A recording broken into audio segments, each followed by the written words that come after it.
দেশের সর্ববৃহৎ অ্যালোভেরা উৎপাদনকারী এলাকা নাটোরের ওষুধি গ্রাম। চলতি বছর এ এলাকায় নোনা ও অতিরিক্ত বৃষ্টিপাতের কারণে পচন ধরেছে 50% অ্যালোভেরা গাছের গোড়ায়। নষ্ট হয়ে গেছে 90% গাছের পাতা।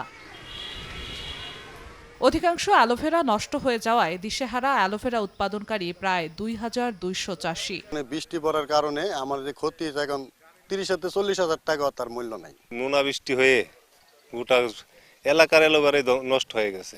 এখন আমার চলার মতো কোনো ইয়া নেই। আমি এই 3-4 মাস কিভাবে চলবো, এমনি আমি ঋণীদার আছি। কমপক্ষে 3 থেকে 4 মাস লাগবে আমাদেরকে এই ক্ষতি পোষায় উঠতে। এ এলাকা থেকে দেশের বিভিন্ন আয়ুর্বেদিক প্রতিষ্ঠানে প্রতিদিন প্রায় 2.5 লাখ টাকার অ্যালোভেরা পাতা সরবরাহ করা হয়। 27 সেপ্টেম্বর থেকে বন্ধ রয়েছে সরবরাহ। নোনা বৃষ্টি হয়ে এই মালটা নষ্ট হয়ে গেছে। এখন মালটা পাটানির মতো কোনো সিস্টেম নাই। আমাদের ম্যাক্সিমাম জমি নষ্ট হয়ে গেছে, পাতা হিউজ পরিমাণে নষ্ট হয়ে গেছে।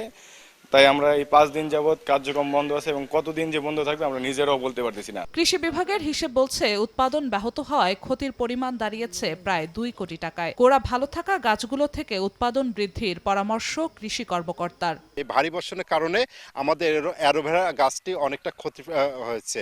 যা ক্ষতির হচ্ছে আমাদের হচ্ছে 2 থেকে 2.5 কোটি টাকার মতো লস হয়ে যাবে। আবহাওয়া যদি ভালো হয়ে যায় গাছগুলো আবার হচ্ছে রিপ্লেস করবে।